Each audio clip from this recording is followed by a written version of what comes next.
Let's go out tomorrow. Meet me at the station at 10, okay? And make sure to dress up well this time. Wait a second, Kiana. You can't just decide that on your own. Oh, come on. You always show up anyway. Or do you actually have plans this time? No, I don't have plans, but I've been thinking. I always felt like I was forcing myself to go along, and it's not just the two of us, right? Your friends will be there again.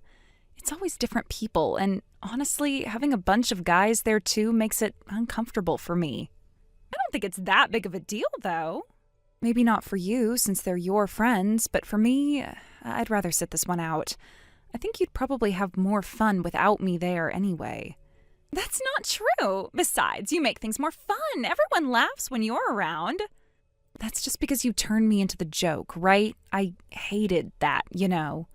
What? I take you out to have fun and you're upset over something like that? It's just a joke. Don't be so uptight. No, see, that's the thing. I don't need you to take me anywhere anymore. But we are friends, aren't we? We are. That's why I'm telling you this. You don't have to keep worrying about me. Why? I already told you why. If you're going to act like you're doing me a favor by inviting me, then I'd rather not be invited in the first place. Why would you say that? Huh? Why are you making such a big deal out of this? I've been explaining the whole time, haven't I? What a waste. I actually made a friend out of someone as gloomy as you. You should be grateful. It's not like anyone else would want to be friends with you. The least you could do is help me out a little. Let people laugh at you so I can look good in front of the guys. It's not like you have anything else going for you. Kiana, is that what you really thought?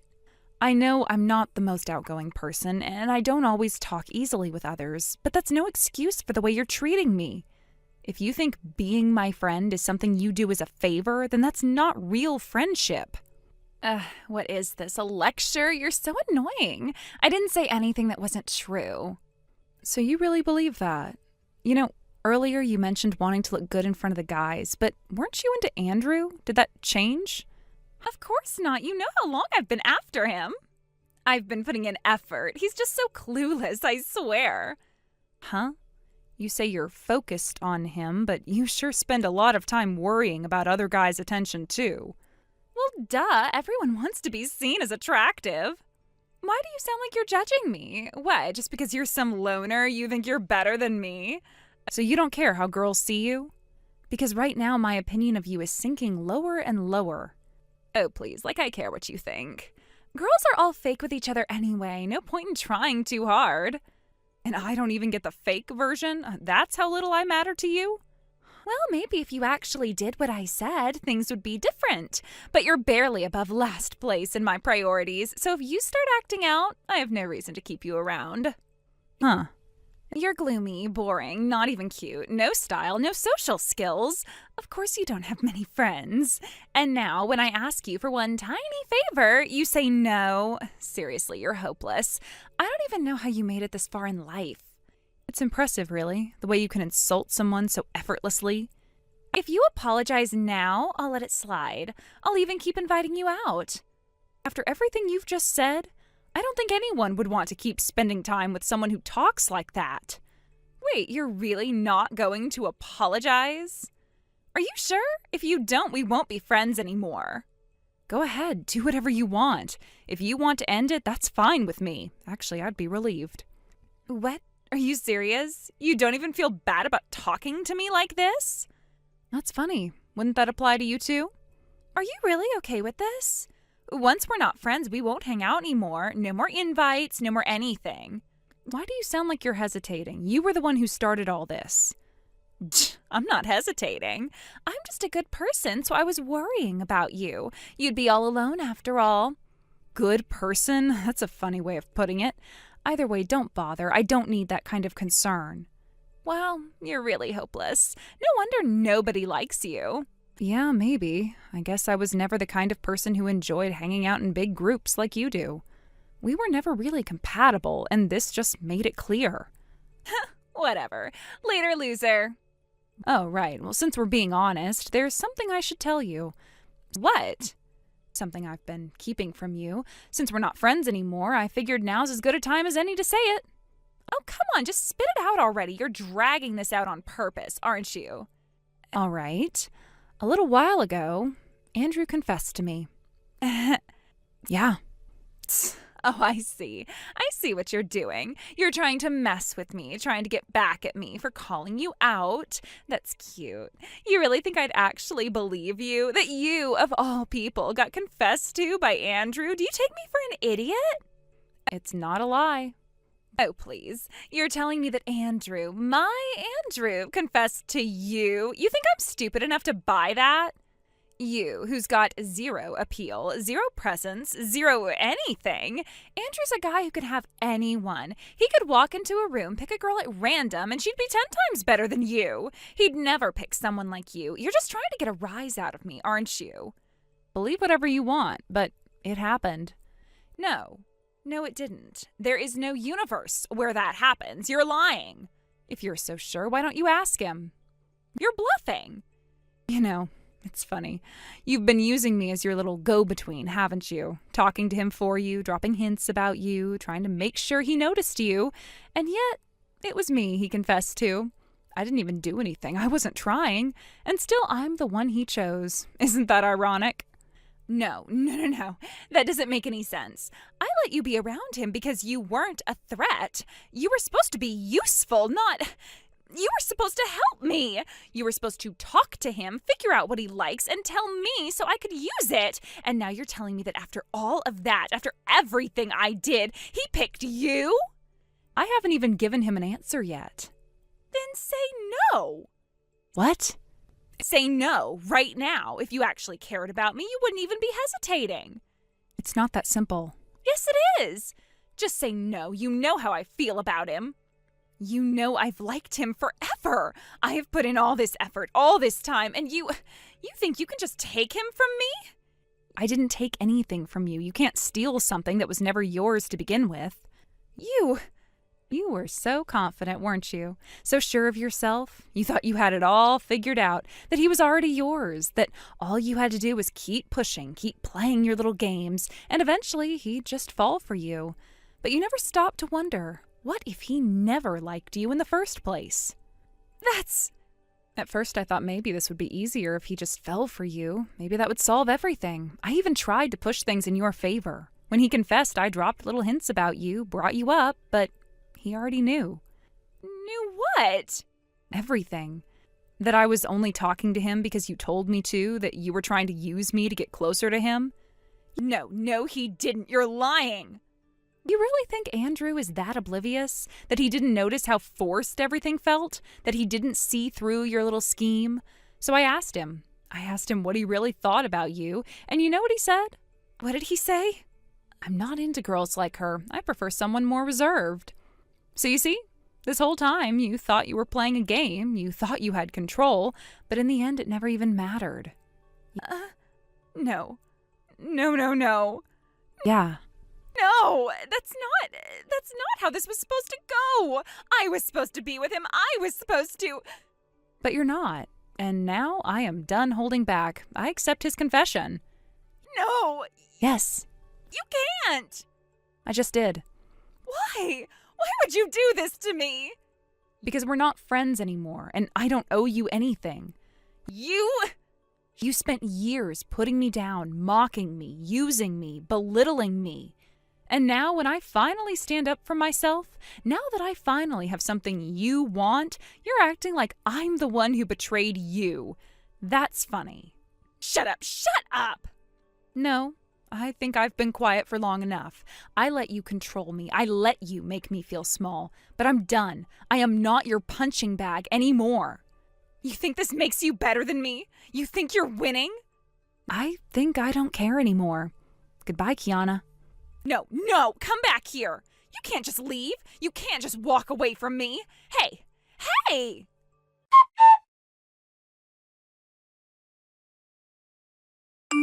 And so, she and I ceased to be friends.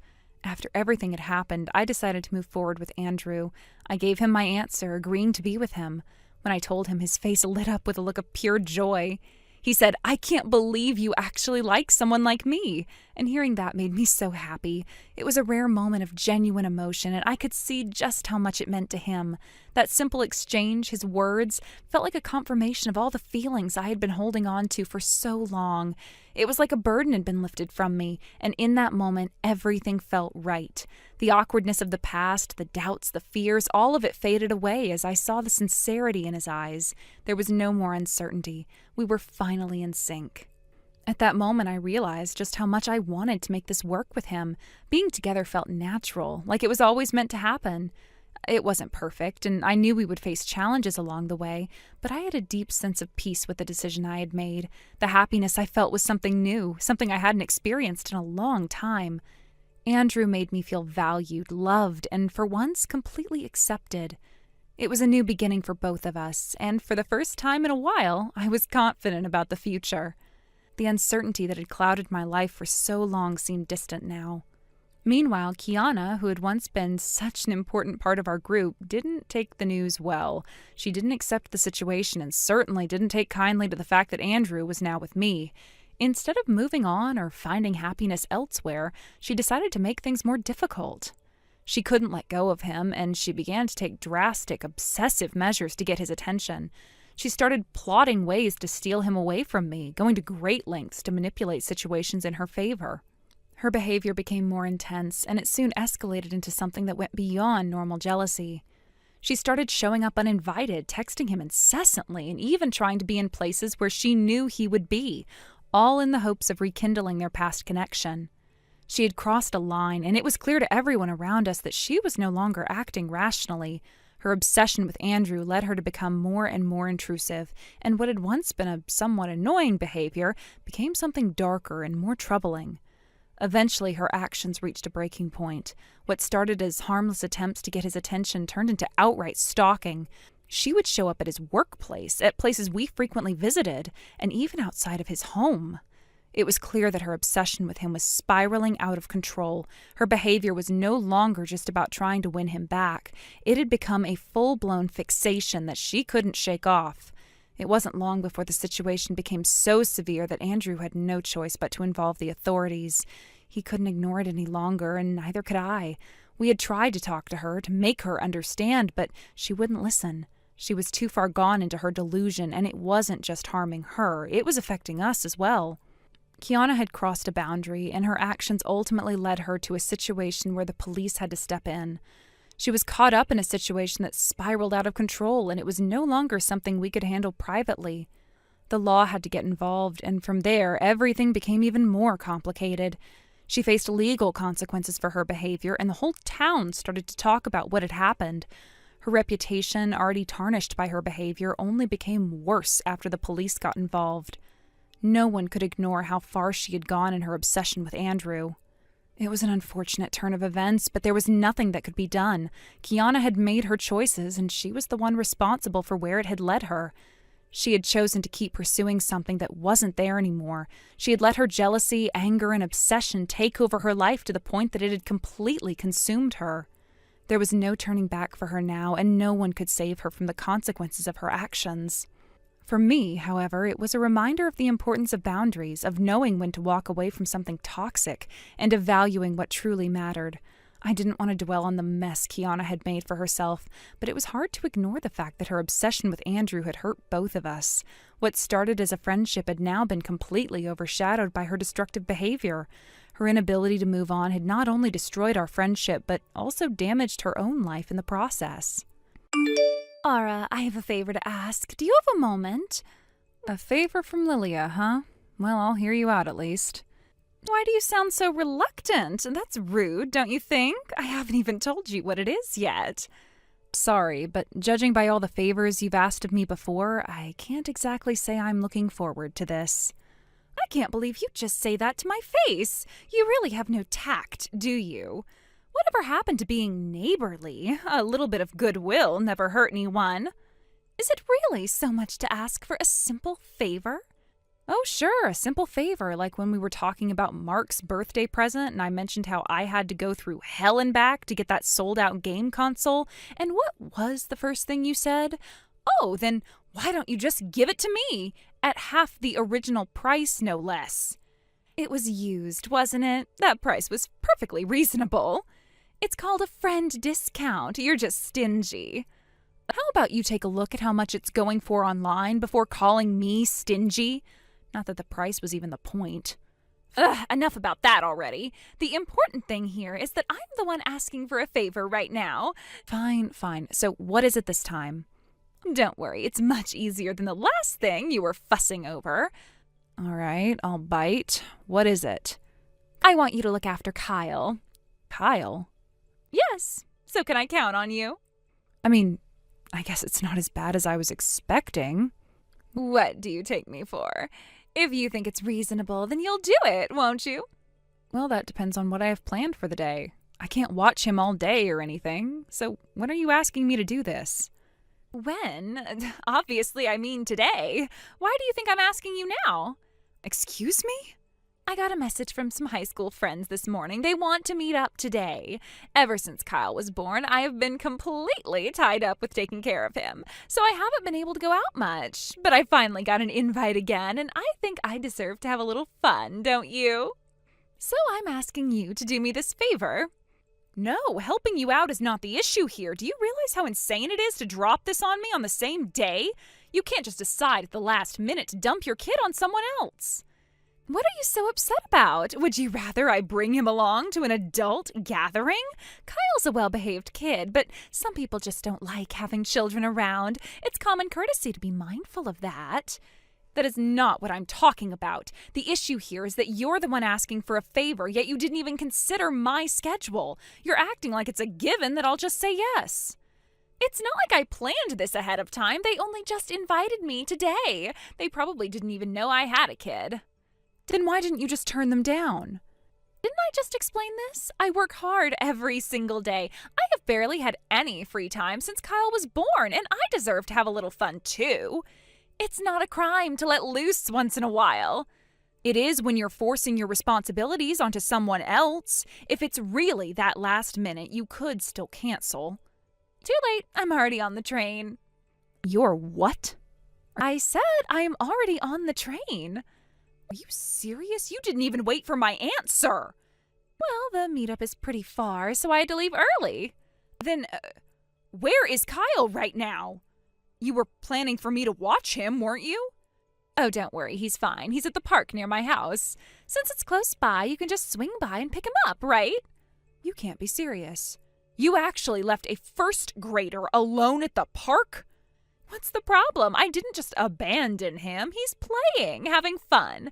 I figured he'd enjoy himself more that way instead of just sitting around waiting.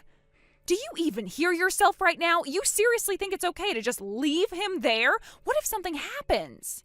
That's why I'm asking you to pick him up, so that nothing happens. You've got to be kidding me. You can't just dump a child at the park and hope for the best. Do you realize how dangerous that is? Oh, come on, don't be so dramatic. Nothing's going to happen. And what if something does happen? Then what? That's why I need you to hurry up and go get him.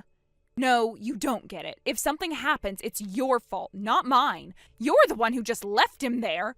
Excuse me? If something happens to Kyle while you're supposed to be watching him, then it's your responsibility.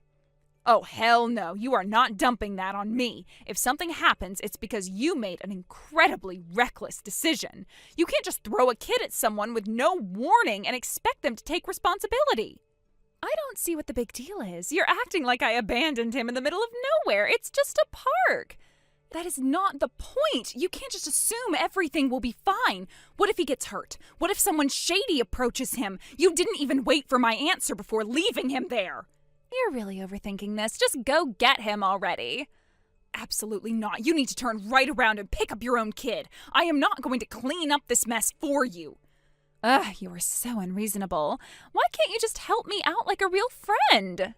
A real friend wouldn't spring something like this on me with zero notice and then dump all the responsibility on me. This is your kid, Lilia. Start acting like it. It's your responsibility to take care of the child. Excuse me? No, I never agreed to that. Just do it already. I am asking you so nicely here. Nicely? That's what you call this? Because from where I'm standing, you're just demanding things and acting like I owe you something.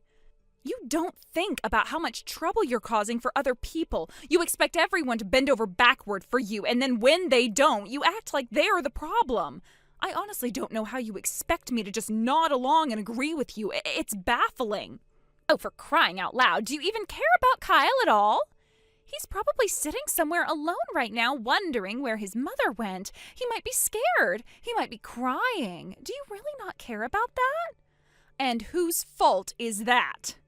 Oh, come on. I'm not asking you to do anything complicated. Just go pick him up, bring him over to your house, and let him play with Naoya for a few hours. That's literally all I'm asking. That would solve everything, so why are you being so difficult about it? Difficult? This isn't me being difficult. I am telling you I can't do it today. Oh, please, it's not like you have anything better to do. You're not busy. You don't even have a job. Would you stop acting like I'm just sitting around all day doing nothing? I may not have a full-time office job, but I run a household. I take care of my family, and I even have side jobs. And if you really want to go there, then maybe you should take a look at yourself before you start pointing fingers. What the hell is that supposed to mean? How rude. Wow, your self-absorbed attitude really is something else. Enough. Just take care of him. That's final. No. Your feelings don't matter in this. This isn't about feelings. I physically can't do it. What? What does that even mean? It means my family has a memorial service for my grandfather tomorrow, and we've already left town to stay at my parents' place. I can't just leave and come back. Even if I wanted to, it would take hours, and by then, it wouldn't even matter. So no, I can't help you. Not today. Sorry. Sorry doesn't cut it. What about Kyle? If something happens to him, it's on you. No, it's on you. I didn't leave my child alone at a park and expect someone else to clean up my mess. But as much as I hate to say it, even though you're unbelievably selfish, pushy, and exhausting, I do understand that you're worried about him. Oh, so now you're just throwing insults at me. You really are awful. I don't even know why I ever considered you a friend. Maybe because our kids get along. If it weren't for Kyle, I wouldn't have a single reason to deal with someone like you. You have to be kidding me. How could you say something so mean? That's not important right now. About Kyle, I was initially thinking of calling one of the other moms in the neighborhood to see if someone could go pick him up, which, frankly, is something you should have done yourself instead of shoving your responsibilities onto me. What do you mean, initially? The situation changed. Turns out Kyle is a lot more independent than I thought. Why are you suddenly bringing that up? That has nothing to do with this. Actually, it has everything to do with it. Your son realized his own mother had abandoned him, so he decided to take matters into his own hands. He went to your husband's workplace on his own. Guess it's not too far from the park. When he got there, he told your husband, Mom said I should go to Mark's house to be taken care of. And that's when your husband called me. What? Your husband was too busy to leave work, so he had Kyle stay at the company daycare. So Kyle is safe, and I don't need to do anything else. Not that I ever should have needed to. Oh, I mean, well, as long as Kyle's okay, that's all that really matters. By the way, didn't your husband message you? I figured he wouldn't have time to call, but I assumed he'd at least text you. Wait. Oh no, he did message me. It says, "You better be ready when I get home." Yeah, sounds about right. Well, that's not my problem. I have nothing to do with any of this, so I'll be going now. I actually have other things to take care of. Wait. What now? You've already helped this much. Can't you just do one more thing? Like, maybe help me convince my husband to calm down or something? I mean, we're mom friends, aren't we? We live in the same neighborhood. That's funny. I could have sworn I heard someone saying, I don't even know why I ever considered you a friend. Or was that just my imagination? Come on, you know what I meant. It was just... I was upset, okay? I wasn't thinking. But look, you've already been involved in this much. I mean, you care about Kyle, don't you? Couldn't you just, I don't know, talk to my husband? Maybe smooth things over? You really don't get it, do you? This isn't about Kyle anymore. It's about you. You keep acting like everyone is just supposed to pick up the slack for you. You don't take responsibility for anything, and then when things start falling apart, you look for someone else to blame. That's not true. Isn't it? You left your child alone. You assumed I would deal with it. You didn't check your messages. Now your husband is mad. And instead of taking accountability, you are asking me to fix it for you. How am I supposed to take you seriously? Like I said, this whole mess, your fault. It has absolutely nothing to do with me. So with that, goodbye.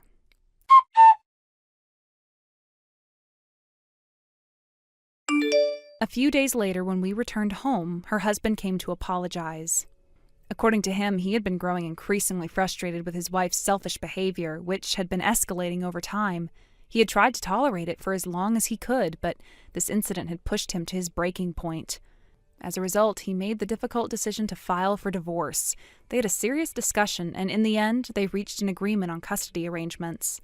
He had been granted full custody of their son, Kyle, and as a result, Kyle would be living with him from that point onward. The apology was sincere. Her husband expressed regret over the way things had unfolded, and despite everything that had happened, he asked if we could continue being friends with Kyle. He acknowledged that his ex-wife had caused a lot of trouble, but he wanted to ensure that Kyle didn't lose the connection he had with the people who cared about him, including us. He seemed genuinely concerned for his son's well-being, wanting him to grow up in a positive environment despite the turmoil in his own life. We all agreed that we would continue to stay close with Kyle. The past was behind us, and we didn't want to let it affect the bond we had formed with him. Kyle was a good kid, and he didn't deserve to be caught in the middle of the mess that his parents had created. As much as his mother had caused trouble, Kyle was innocent in all of it. We reassured her husband that we would always be there for Kyle, and we were happy to continue being a part of his life. After the conversation, we agreed that Kyle and his dad could stay with us for the time being. They didn't have a stable place to stay at that moment, so it seemed like the right thing to do. We knew it would be an adjustment for all of us, but we were more than willing to offer them a place to stay while they worked things out.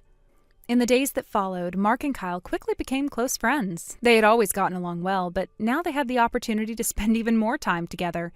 It was heartwarming to see how easily Kyle adapted to his new living situation and how much he seemed to appreciate the support he was receiving. The two of them would play games, watch movies, and share stories about their days. It was a small but comforting reminder that even in difficult circumstances, the presence of good friends can make a world of difference. Eli, it's Truny. Hey, you haven't contacted me at all this late. What exactly are you doing? Where are you right now? Come on, at least send me a message.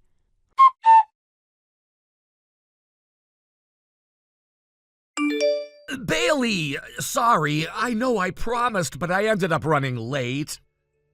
Huh? Eli, Bailey? Promise? What are you talking about?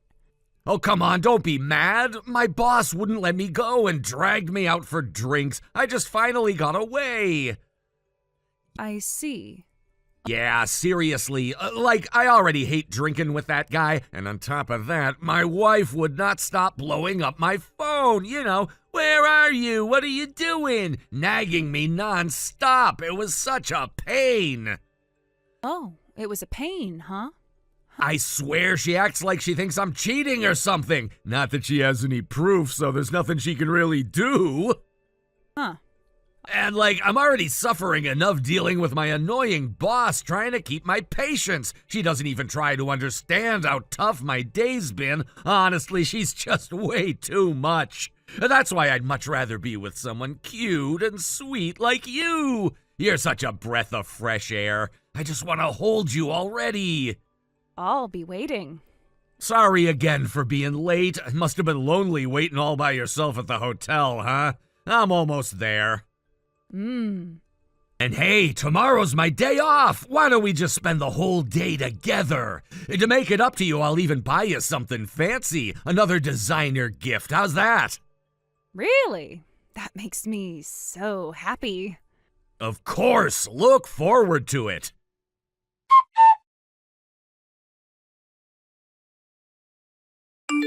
Hey, trunk. What? What? Don't give me that! First you start acting all weird throwing accusations at me, and now you're locking me out of my own house? I get home late because of work obligations, and this is what I come back to. Huh? Why? Why? That's what I should be asking you! Let me guess, you're pissed again because I stayed out? The fact that you're bringing this up now means you didn't come home last night either. Not just a late night, more like disappearing for 2 whole days. And now you want to act like the victim? 2 nights ago, my boss forced me to go out drinking, and I crashed at a coworker's place. Then yesterday was my day off, so I just went out and had some fun with him. What's the big deal? It's my free time. I can do what I want. Oh? And what exactly are you trying to say?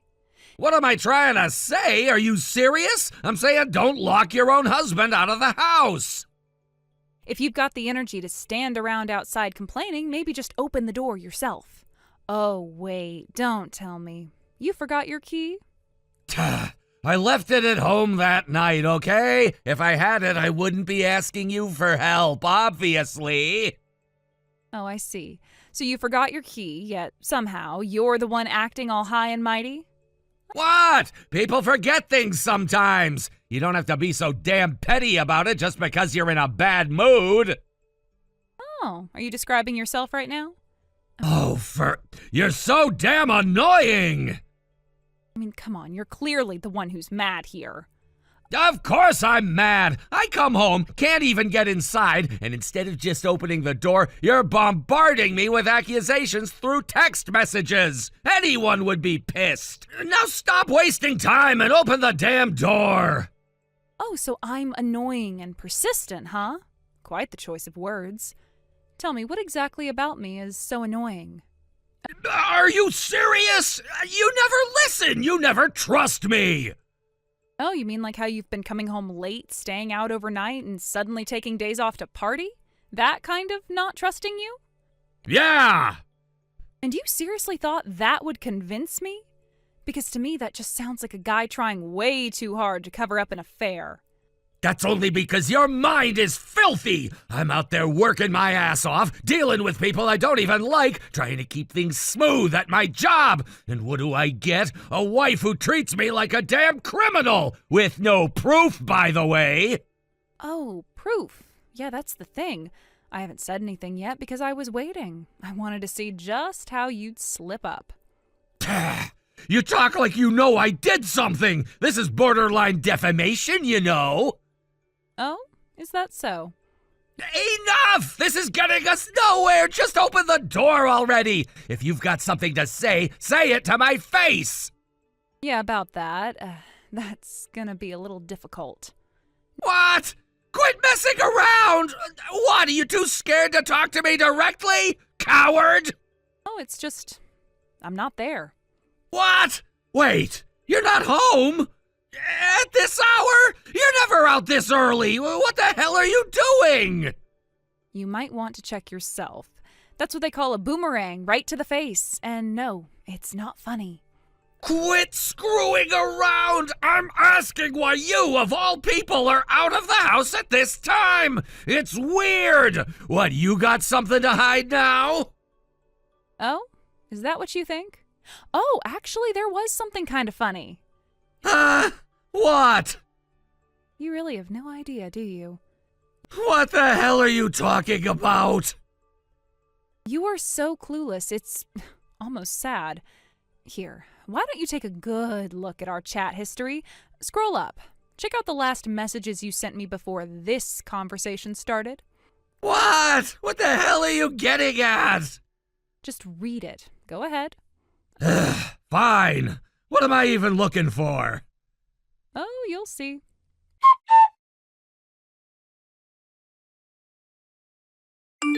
What the hell is this? Oh, you read it? Well then, let's hear your thoughts. Shut up! I was drunk! I messed up a lot of things, okay? Oh, really? Drunk, huh? I mean, I was honestly shocked, you know. It's not every day I get a message like that in the middle of the night.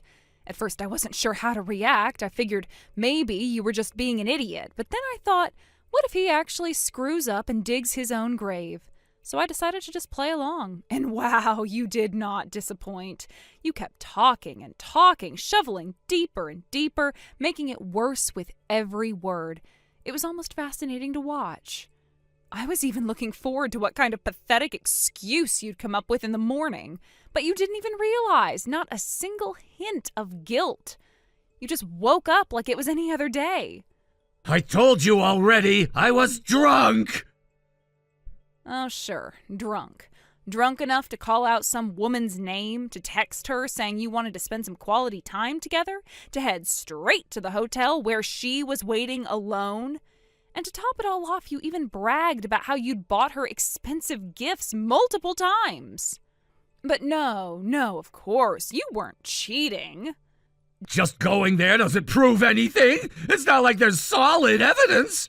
And if I just wandered in drunk, it means even less. Besides, I was joking. Joking? Wow, that's your defense? Okay, let's play along with that logic. Even if it was a joke, it doesn't change the fact that you clearly had somewhere you'd rather be than at home with me. You made your priorities clear, so I made mine. I moved out. What? Which means when you came stumbling back home that night, you were talking to an empty apartment. Muttering, making excuses, maybe even cursing under your breath. All of it to absolutely no one. That image alone is priceless. What the hell are you saying? Oh, and one more thing. I left the divorce papers on the table along with a letter, but plot twist, you forgot your key and couldn't even get inside, could you? What a poetic ending. Are you mocking me? Just hold on. What do you mean you moved out? Well, you see, a friend I used to work with before we got married had been asking me for a while. They're launching a new apparel brand and wanted me to join the team. They even set up a place for me to stay. Pretty generous, don't you think? Generous? But you know, when we got married, you told me to quit my job. So I hesitated, even though I had some side income. I wasn't sure if I should really take that step and go back to work. And just when I was struggling with that decision, your little cheating scandal happened. Then, as if the universe wanted to give me one last push, you sent that absolutely ridiculous, incriminating, misdirected message 2 nights ago. That was the final straw. I made up my mind. I'm divorcing you. I already told you, there's no proof I cheated! That house was yours to begin with, and I didn't have much stuff, so moving out didn't take long. Still, if you had just come home that night, I would have sat down and talked things through. I was willing to have that conversation, but no, you didn't even come home. Not only that, you strolled in the next morning without a care in the world. I was speechless. I already told you why! And I already told you. I can't believe you're still denying it. Because there's no proof! You know, a confession of infidelity counts as evidence in court. Even if that's true, if I was drunk and just joking around, it wouldn't hold up! I've been saying this from the start! Fair point. Even with all this, if you spin it that way, it could be tough to make it stick in court. I was hoping to get a proper settlement out of you. There wasn't even an affair to begin with! Get that through your head! Oh, about that. To gather proof, I did a little digging into the women around you, specifically one named Bailey. And guess what? It took me less than a day to find something interesting. What? Well, turns out a friend of yours knows Bailey, and according to them, she's actually engaged. But she's been hiding that fact while cozying up to different men and getting them to buy her expensive gifts. Excuse me? Apparently she was so proud of her little sugar daddy list that she even showed it off. Your friend was completely disgusted. A sugar daddy list? So she was using me the whole time? That bitch! Oh, look at that. You just confessed. Not that it really mattered. I already saw your name on the list anyway. So yeah, I'll be filing the divorce papers. And don't forget about the settlement. That's not the point! I should be suing that woman instead! Honestly, as long as you pay what you owe, I couldn't care less what you do. Oh, please! It's just some pocket change, right? What are we talking here, $1,000? $2,000? Well, I'll be discussing the exact amount with my lawyer, but probably around $20,000, maybe $30,000. What? Oh, by the way, did I mention who Bailey's fiancé is? It's your boss's son. What? Oh, and before I forget, I left your spare key in the mailbox. Have fun with that. Bye.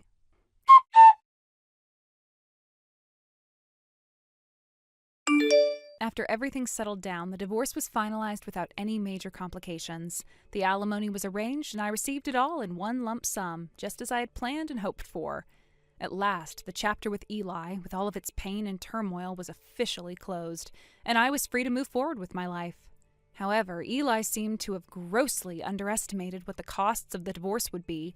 I learned that he had anticipated a far smaller settlement, and when the final amount was revealed to him, the shock on his face was almost comical. Apparently his reaction was something straight out of a tragic comedy.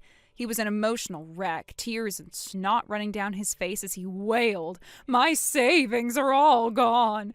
Everything's gone!" The man was beside himself, and it was honestly a bit pathetic to witness.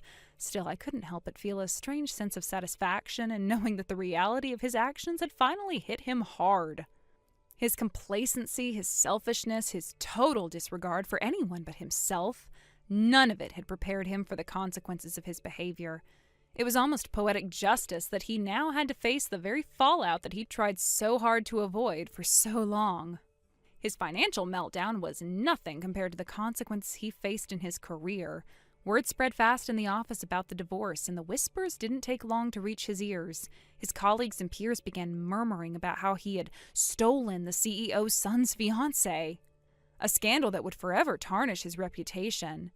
The office became so uncomfortable for him that, after some time, he made the decision to quit his job. The atmosphere had turned so toxic that he couldn't even show his face without feeling like everyone was talking behind his back. The once proud man who had built his life on manipulating others and maintaining a facade of superiority was now reduced to someone unable to even work in peace. He had failed so spectacularly, and the shame that followed was a bitter pill for him to swallow. Things didn't get better for Bailey either. She had her own set of disastrous consequences to face. The infamous sugar daddy list that she had kept hidden from her fiancé had been uncovered, and needless to say, it didn't end well. When her fiancé found out about her list of men she had been secretly courting for financial support, it was the final straw in their already rocky relationship. Their engagement was abruptly called off, and she was left to pick up the pieces of her broken plans. But that wasn't the end of her downfall. To add to her already mounting issues, Bailey soon faced legal troubles. She was hit with alimony claims from both me and the translator, which were only the tip of the iceberg. She was also being sued by several men who felt they had been deceived by her, claiming that she had been running some kind of marriage scam. To top it all off, Bailey's parents, who had once supported her no matter what, disowned her when they found out the full extent of her actions. They couldn't stand by her when it became clear how far she had gone in manipulating everyone around her. Her once promising future now seemed to be slipping away, and her life was spiraling into a never-ending series of legal disputes and personal failures. In the end, she found herself resorting to the very things she had tried to avoid, working late-night jobs just to make ends meet. It was a far cry from the luxurious lifestyle she had once envisioned, and yet it felt like nothing more than the culmination of all her bad choices. To me, watching Bailey's world crumble was almost satisfying in its own way. I didn't feel any joy from her misery, but I couldn't help but see the karmic retribution unfolding. All of her manipulations, all of her selfish desires had eventually come back to bite her in the most dramatic way. There was a certain sense of justice in the way her life had turned out. Even if I didn't wish such hardship upon anyone, it was a bitter reminder that the choices we make in life have lasting consequences, and sometimes they are more far-reaching than we ever realize at the time. On the other hand, my life had taken a completely different turn, one that was marked by growth, peace, and fulfillment. In the aftermath of the divorce and all the chaos that had surrounded it, I found myself in a place of stability. One of my close friends had started a brand, and it had taken off faster than any of us had anticipated. It was such an exciting time for me. I had the opportunity to help build something from the ground up, and the satisfaction I felt from watching it succeed was something I could have never predicted. What once seemed like a chaotic period in my life had turned into a period of transformation, where I was able to focus on personal and professional growth. The brand's success allowed me to live in a way that felt truly fulfilling. Each day was filled with new challenges, yes, but they were challenges that brought me joy because they were aligned with what I wanted to accomplish. I had become more independent, more self-assured, and more passionate about what I was doing. And honestly, I had Eli's carelessness to thank for it. If it hadn't been for his utter disregard for anyone but himself, if he hadn't made the mistakes that ultimately pushed me to the point of no return, I might still be stuck in that toxic relationship, waiting for things to get better. The truth is, his betrayal set me free in ways I never would have imagined. It was through the pain of the past that I had found the strength to move forward and create something better for myself. Looking back now, I can't help but feel grateful for the way things unfolded. Life had its ups and downs, yes, but it was these very challenges that shaped me into the person I am today. The difficulties I faced, though tough at the time, ultimately led me to discover a new sense of purpose and direction. It was through the chaos that I learned who I really was and what I was capable of. Eli and Bailey might never fully understand the impact they had on my life, but I certainly had learned a lot from their actions. Life had shown me the value of resilience, of finding strength in the face of adversity, and of knowing when to walk away from situations that no longer served me. In the end, I realized that the most important thing was not what had been taken from me, but what I was able to build for myself in the aftermath. Chris, I need to talk to you. There's something that's been on my mind for a while, and I really want to discuss it with you. Oh, Rosa, I've already asked you multiple times about this, but could you please stop calling me by my first name? It's really starting to cause some trouble, especially at work. People have started noticing, and it's becoming a bit awkward. I really don't want to make things uncomfortable for anyone, especially since we work so closely together. You're so why, aren't you? But, I really want to call you by your first name. You're my subordinate here, but I think it would be a good way to bridge the distance between us. I'm your superior, and I'd really appreciate it if you could just accept it. It's a small thing, don't you think? I really doubt that anyone is going to care about me being a bit closer to you. Isn't that a bit of an abuse of power? I mean, we're colleagues first and foremost. Shouldn't there be a certain professional boundary? You have to admit it feels like you're overstepping just a little bit. Actually, there's something I've been thinking about. I think you should call me by my first name, too. It'd be nice, wouldn't it? We'd seem even closer, like we were on more equal footing. I mean, we're adults, right? Plus, if you do it, we could be more open, more relaxed with each other. It would make it seem like we've got a really strong working relationship. It's kind of an advantage, don't you think? Please, don't do that. I really can't afford any rumors getting out. If people start talking, I'll be in serious trouble. I've worked hard to establish my professional reputation, and I don't want anything to mess that up.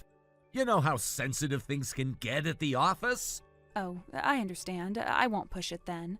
But I want you to know that I'm doing this out of kindness. I'm being generous, just letting it go for now. You can thank me later. I'm very accommodating, aren't I? Right, yes, I appreciate it. I know you mean well, but this is just a bit tricky for me. Oh, that reminds me of something. There's something I've been meaning to ask you for a while now. Huh? What's that? Well, I've been dying to ask you about something. It's been bugging me for some time, and I can't hold it in anymore. I'm sorry if this seems a bit sudden, but I've been curious. Something you want to ask me? I don't really know what this is about. Yes, you do. I know you've been trying to keep it under wraps, but I've got a pretty good sense of what's been going on. I'm not blind, you know. What do you mean? I don't understand what you're talking about. Oh, come on, don't pretend like you don't know. It's clear as day. You don't need to keep hiding it from me. I've already figured it out, so there's no point in keeping up the act anymore. I'm sorry, I really don't understand. Could you just tell me what you're talking about? Oh, you're really making me spell it out for you? Why do you always do this? You know you're really difficult sometimes. Rosa, I really don't know what you're referring to. Can you just tell me? Wait, seriously? You really don't know what I'm talking about? I thought you were smarter than this. Okay, fine, I'll give you a hint, but you really should have figured it out by now. A hint? All right, go ahead, I'm listening. Your friend, Robert, the one who sits next to you at work, right? He's been your friend for years, even before you started at the company. You know him well, don't you? Yes, that's true. Robert and I go way back, but what does this have to do with anything? Did Robert say something?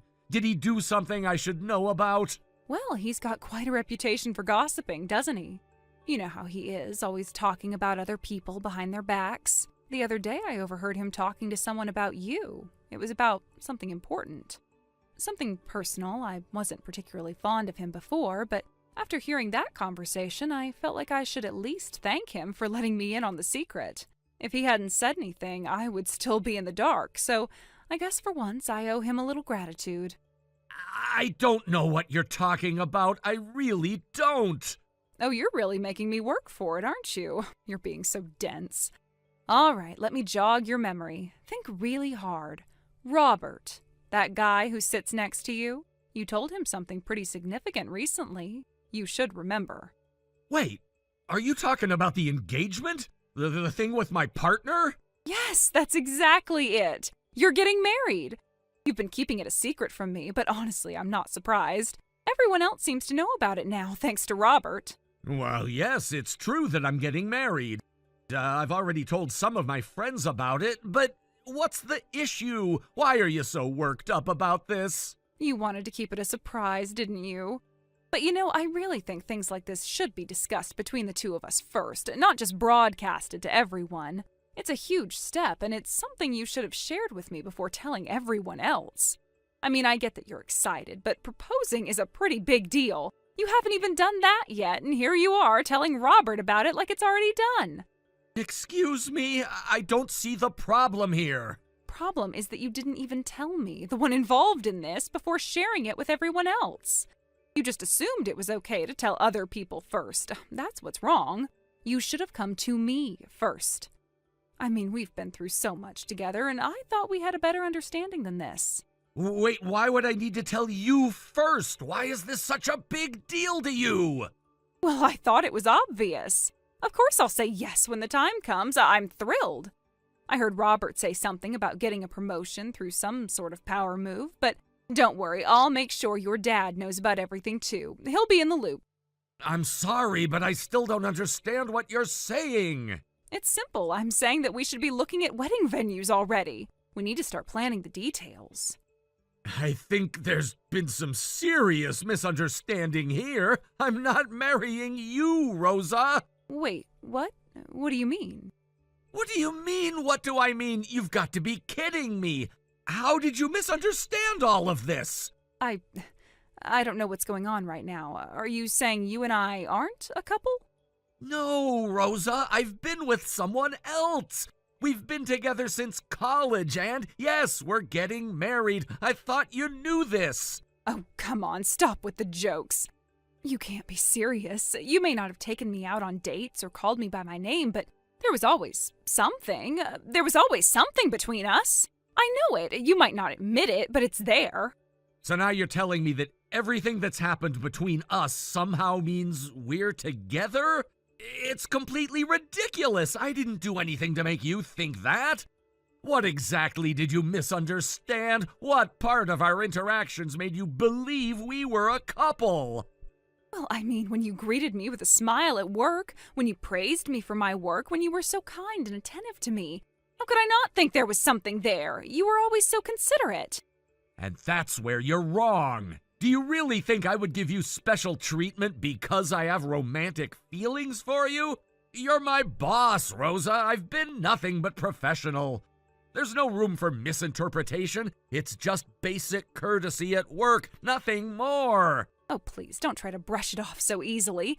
I'm not a fool. You even told me you liked me when I asked. Don't you remember that? You're confusing things. All I said was yes when you asked if I liked you. But that was just a polite response. It wasn't an admission of any deep feelings for you. There was nothing more to it than that. I didn't deny it because there was no point in doing so. But honestly, I didn't mean it the way you took it. Why do you have to be so cruel about it now? You're making me feel like an idiot for even believing in the possibility. How can you just throw away everything like that? I'm not being cruel, Rosa. I'm just being honest. The truth is hard, but it's the truth. You've built this whole fantasy in your head, and I don't think it's fair to either of us to pretend that it was anything more than a professional relationship. But I thought there was more to it. When you were talking about promotions and power, I thought that you were talking about us. Thought I was special to you, that me getting married to you would give me some kind of advantage because of your father's position. Wasn't that your plan? You really think I would use a relationship like that to get ahead? If I were going to use someone to climb the ladder, it wouldn't be you, Rosa. It's not about power or using connections. And you're mistaken if you thought this had anything to do with your father's influence in the company. I have no interest in manipulating my way through life like that.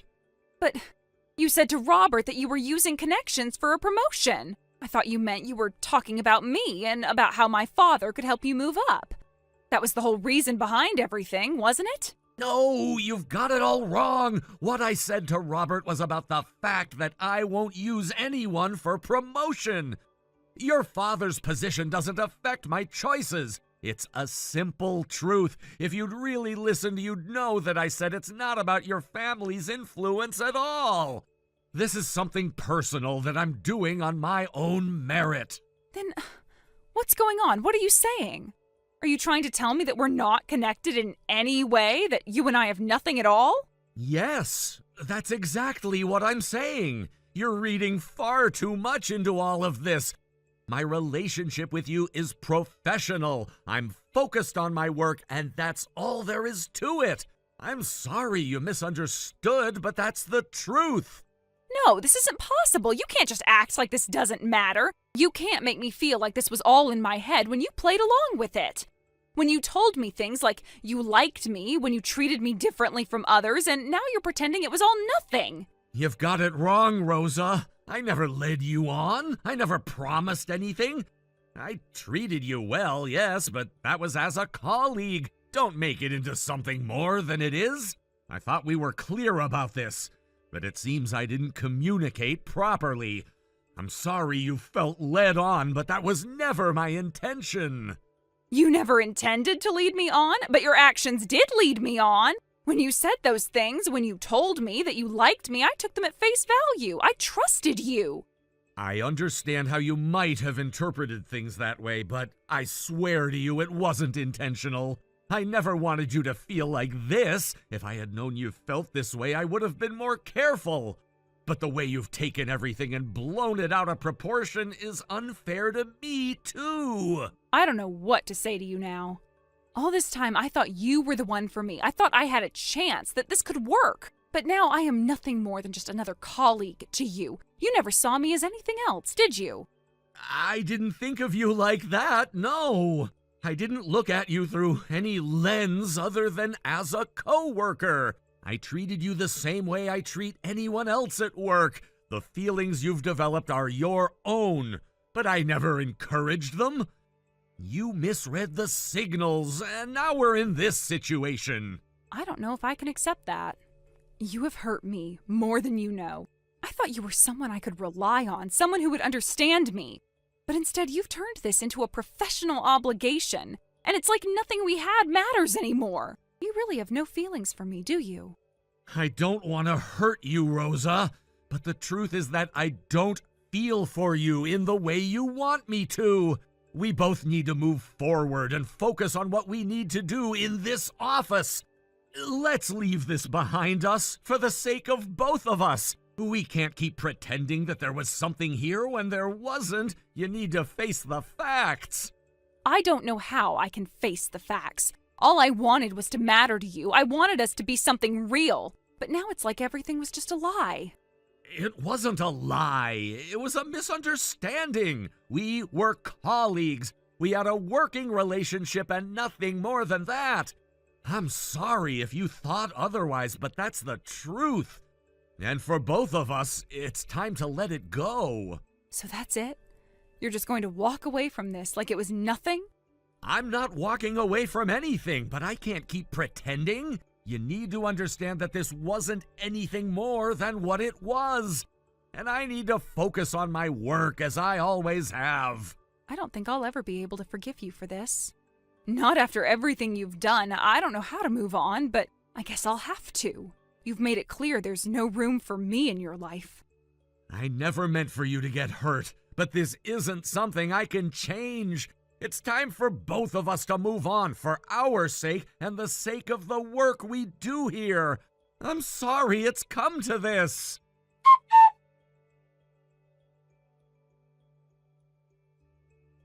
After that, she was fired and transferred to a regional department far from the main office. The shift in power was dramatic, and it was clear that her influence had finally been curbed. At this point, there was no way she could continue to harass anyone. Her hold over the office had been completely dismantled. While no one openly expressed their relief, it was obvious to everyone that a weight had been lifted. Robert, along with the others who had supported the efforts to bring the situation to an end, kept their joy quiet, but their satisfaction was clear. They had been dealing with this for far too long, and the frustration that had been building up in all of them was now dissipating. She had used her position of power, particularly her relationship with the vice president, to let her daughter behave however she wanted, which had disrupted the workplace for a considerable amount of time.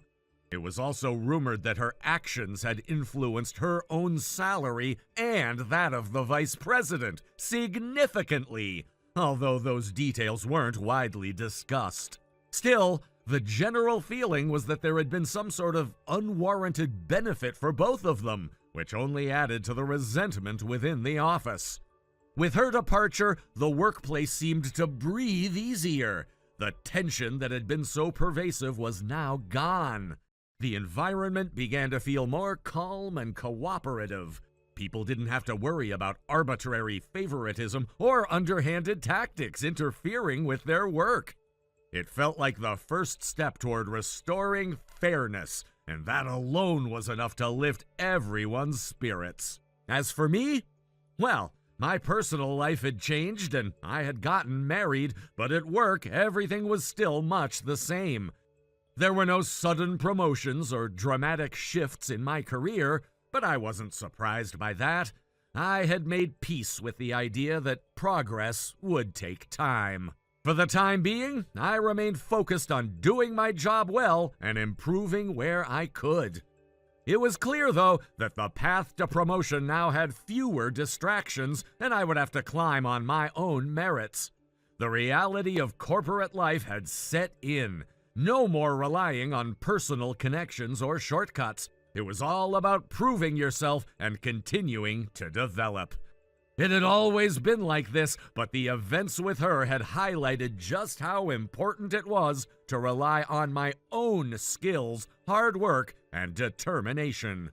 It wasn't enough to just show up or be involved anymore. I had to earn my place. This realization was both sobering and motivating. I knew that while there were challenges ahead, this was the moment to focus more on personal growth than ever before. The temptation to use my position or any personal connections was there, but I knew I had to resist. I had to build my reputation based on the quality of my work. The company was shifting toward a more balanced and fair environment, and I wanted to be part of that change. It wasn't going to be easy, but I was committed to making it work. Thank you for watching and listening. We hope you enjoyed the video. Don't forget to like this video and subscribe. Also, feel free to leave a comment about what you thought of the story. We look forward to seeing you at the next story. Thank you for watching. Please subscribe and hit the like button. See you next time.